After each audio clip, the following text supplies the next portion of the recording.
ഓം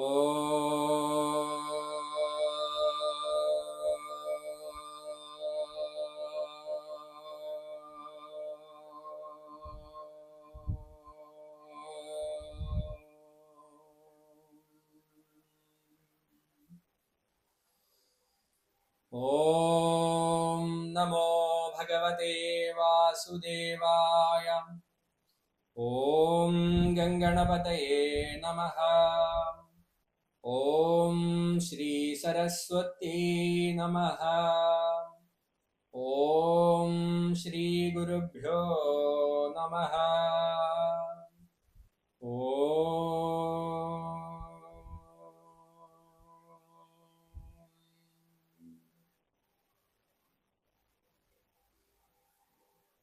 എല്ലാവർക്കും നമസ്കാരം.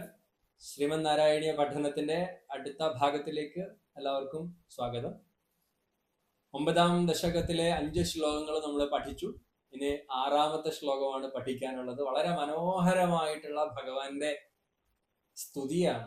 ഭഗവാനെ സ്തുതിച്ചുകൊണ്ടുള്ള നല്ലൊരു ശ്ലോകമാണ് ഇന്ന് നമ്മൾ പഠിക്കാൻ വേണ്ടി പോകുന്നത്. നമുക്ക് എപ്പോഴും ഭഗവാനെ ഓർക്കുന്ന സമയത്ത് ചൊല്ലാൻ വേണ്ടി പറ്റുന്ന ഒരു ഭക്തിസാന്ദ്രമായിട്ടുള്ള ഒരു പ്രാർത്ഥനയാണ് ഇന്ന് പഠിക്കാനുള്ളത്. ബ്രഹ്മദേവൻ പലയിടത്തും അന്വേഷിച്ച് നടന്ന് കാണാതെ താമരത്തണ്ടിന്റെ നാളുകൾക്കുള്ളിലൂടെയൊക്കെ പോയി അന്വേഷിച്ച് 100 സംവത്സരക്കാലം നടന്നിട്ടും കാണാത്തത് 100 സംവത്സരക്കാലം കണ്ണടച്ചിരുന്ന സമയത്ത് ഉള്ളിൽ തെളിഞ്ഞ പരമാനന്ദ ജ്ഞാനത്തില് ഭഗവാനെ ദർശിക്കാൻ വേണ്ടി സാധിച്ചു. ഉൾക്കണ്ണുകൊണ്ട് ദർശിക്കാൻ വേണ്ടി സാധിച്ചു. അതാണ് കഴിഞ്ഞ ശ്ലോകം വരെ നമ്മൾ പഠിച്ചത്. അനന്തശായിയായിട്ടുള്ള ആ രൂപത്തിനെ കണ്ടു എന്ന് പറഞ്ഞ് നിർത്തിയിടത്തു നിന്ന് നമ്മൾ അടുത്ത ശ്ലോകം തുടങ്ങുകയാണ്. 6ാമത്തെ ശ്ലോകം ഞാൻ ചൊല്ലിത്തരാം. നിങ്ങളൊന്ന് കേട്ടു നോക്കുക. കണ്ണടച്ചിരുന്നിട്ടൊന്ന് കേട്ടു നോക്കുക.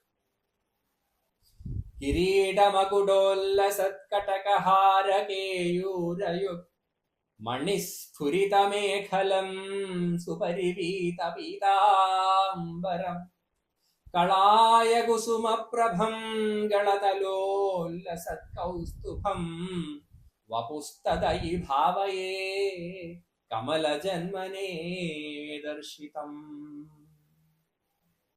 കിരീടമകുടോല്ലസത്കടകഹാരകേയൂരയു. നല്ല പരിചയമുള്ള വാക്കുകളാണ്.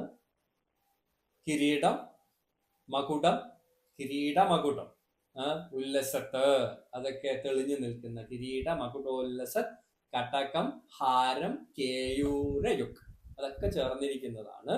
മണിസ്ഫുരിത മേഖലം സുപരിവീത പീതാംബരം കളായ കുസുമപ്രഭം ഗളതലോല്ലസത് കൗസ്തുഭം വപുഹു തത് ഐ ഭാവയേ കമലജന്മനേ ദർശിതം. കിരീടമകുടോല്ലസത്, കിരീടമകുടത്താൽ ശോഭിക്കപ്പെടുന്ന, ഉല്ലസിച്ചുകൊണ്ടിരിക്കുന്ന, കിരീടമകുടങ്ങളാൽ ശോഭിക്കുന്നതായിട്ടുള്ളതും കടക ഹാര കേയൂരയു. കടകം വളകള്, ഹാരം മാല, കേയൂരം തോൾവളകൾ, ഇതൊക്കെ ചേർന്നിരിക്കുന്ന യുഗ്, അതൊക്കെ ചേർന്നിരിക്കുന്നതായിട്ടുള്ള ആ ശരീരമാണ് പറഞ്ഞുകൊണ്ടിരിക്കുന്നത്. പിന്നെ എന്താ ഉള്ളത്? മണിസ്ഫുരിത മേഖലം, ഇതൊക്കെ ചേർന്നിട്ടുള്ളതും. അതുപോലെ തന്നെ മണി രത്നത്താൽ സ്ഫുരിത മേഖലം, ആ രത്നങ്ങളാൽ ശോഭിക്കപ്പെടുന്ന അരഞ്ഞാണോട് കൂടിയിട്ടുള്ളതും.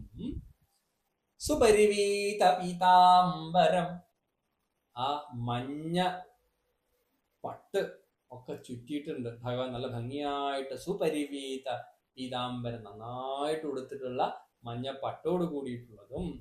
കളായ കുസുമപ്രഭം, അതിങ്ങനെ കാണണം കേട്ടോ. കളായ കുസുമ, കായാമ്പൂവിന്റെ വർണ്ണം ഉള്ളതും, അതായത് കായാമ്പൂവിന്റെ ശോഭയോട് കൂടിയിട്ടുള്ളതും. ഗളതലോല്ലസത് കൗസ്തുഭം, ഗളതലത്തില് എന്താ ശോഭിക്കുന്നത്? കൗസ്തുഭ രത്നം അങ്ങനെ ശോഭിച്ച് നിൽക്കുന്നുണ്ട്. കണ്ഠത്തില് ശോഭിക്കുന്ന കൗസ്തുഭ രത്നത്തോടു കൂടിയിട്ടുള്ളതും.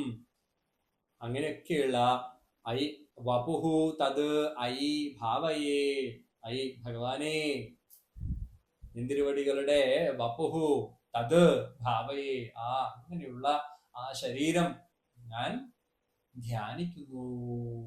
എല്ലാരും ധ്യാനിക്കുന്നുണ്ടോ? എന്റെ മനസ്സിൽ ഇങ്ങനെ തെളിഞ്ഞു നിൽക്കുകയാണ്. എങ്ങനെയുള്ളതാണ്?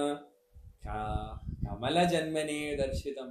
ആ കമലജന്മ ആയിട്ടുള്ള, അതായത് ബ്രഹ്മദേവൻ പത്മസംഭവൻ ദർശിച്ച ആ രൂപം ഞാനും ഇതാ ധ്യാനിക്കുകയാണ് എന്നാണ് പറയുന്നത്. കിരീടമകുടങ്ങളുടെയൊക്കെ ശോഭയുണ്ട്, അതിങ്ങനെ ശോഭിച്ചുകൊണ്ടിരിക്കുകയാണ്. കൈവളകളുണ്ട്, തോൾവളകളുണ്ട്, മാല അണിഞ്ഞിട്ടുണ്ട്.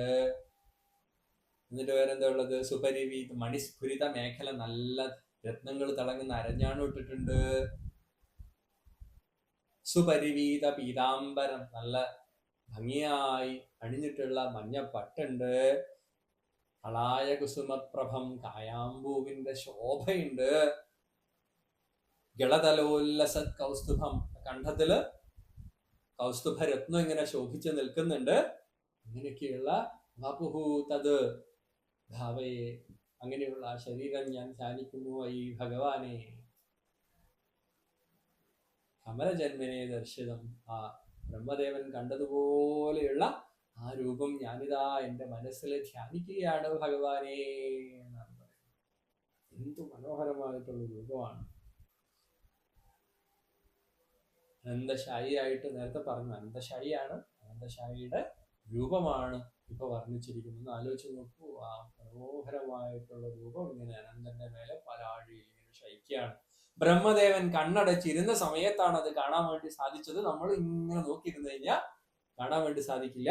കണ്ണടച്ചിട്ട് ഉള്ളിലേക്ക് നോക്കാൻ ശ്രമിച്ചു കഴിഞ്ഞാൽ നമുക്കും ആ രൂപം ആനന്ദത്തോടുകൂടി കാണാൻ വേണ്ടി സാധിക്കും.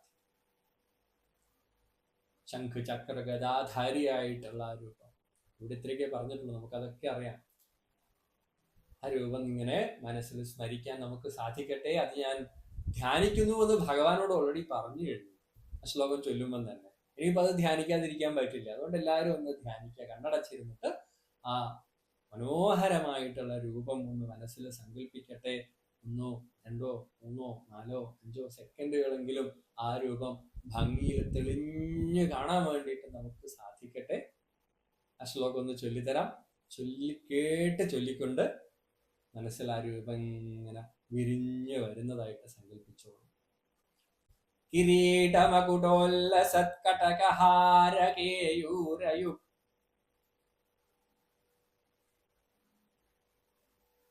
മണിസ്ഫുരിതമേഖലം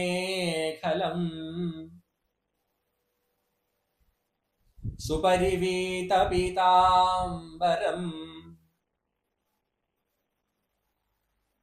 കളായ കുസുമപ്രഭം ഗളതലോല്ലസത് കൗസ്തുഭം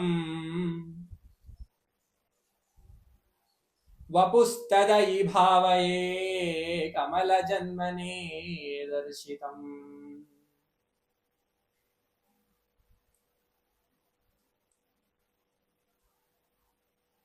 രത്നങ്ങളാൽ ശോഭിക്കുന്ന മേഖല എന്ന് വെച്ച് കഴിഞ്ഞാൽ അരഞ്ഞാണമാണ്. നമ്മള് കുറെ വാക്കുകൾ, കടകം, കൈവളകളുണ്ട്, ഹാരം, മാലയുണ്ട്, കേയൂരം, തോൾവളകളുണ്ട്, മഞ്ഞപ്പട്ടുണ്ട്, പീതാംബരമുണ്ട്. അതൊക്കെ ധരിച്ചിരിക്കുന്ന ആ ഭഗവാന്റെ രൂപമാണ് ഭട്ടത്തിരിപ്പാട് ഇപ്പൊ മനസ്സിലിങ്ങനെ ധ്യാനിക്കുന്നത്. ബ്രഹ്മദേവൻ കണ്ടു എന്ന് പറഞ്ഞിരിക്കുന്ന ആ രൂപം ഭഗവാനെ ഞാനും ഇതാ ധ്യാനിക്കുകയാണ് എന്ന് പറഞ്ഞിട്ടാണ് ഈ ശ്ലോകം അവസാനിക്കുന്നത്. നമുക്കും അത് ധ്യാനിക്കാൻ വേണ്ടി സാധിക്കട്ടെ. മനോഹരമായിട്ടുള്ള ആ രൂപം എന്നെന്നും നമ്മുടെ മനസ്സിൽ നിറയാൻ വേണ്ടിയിട്ട് ഭഗവാനോട് നമുക്ക് പ്രാർത്ഥിക്കാം. സകല നന്മകളും നമ്മുടെ ഉള്ളിലേക്ക് നിറയട്ടെ. അതുവഴി സർവപ്രപഞ്ചത്തിലും നിറഞ്ഞു നിൽക്കുന്ന ഭഗവാന്റെ ചൈതന്യം നമ്മുടെ ഉള്ളില് നിറഞ്ഞൊഴുകുന്നുണ്ട് എന്നുള്ള ബോധം നമുക്ക് ഉണ്ടാകാൻ വേണ്ടിയിട്ട് ഈ ശ്ലോകം സഹായിക്കട്ടെ. അടുത്ത ശ്ലോകമായിട്ട് നമുക്ക് കാണാം. നമസ്തേ. നാരായണായ നമോ, നാരായണായ നമോ, നാരായണായ നമോ, നാരായണ, നാരായണായ നമോ, നാരായണായ നമോ. നാരായണായ നമോ നാരായണായ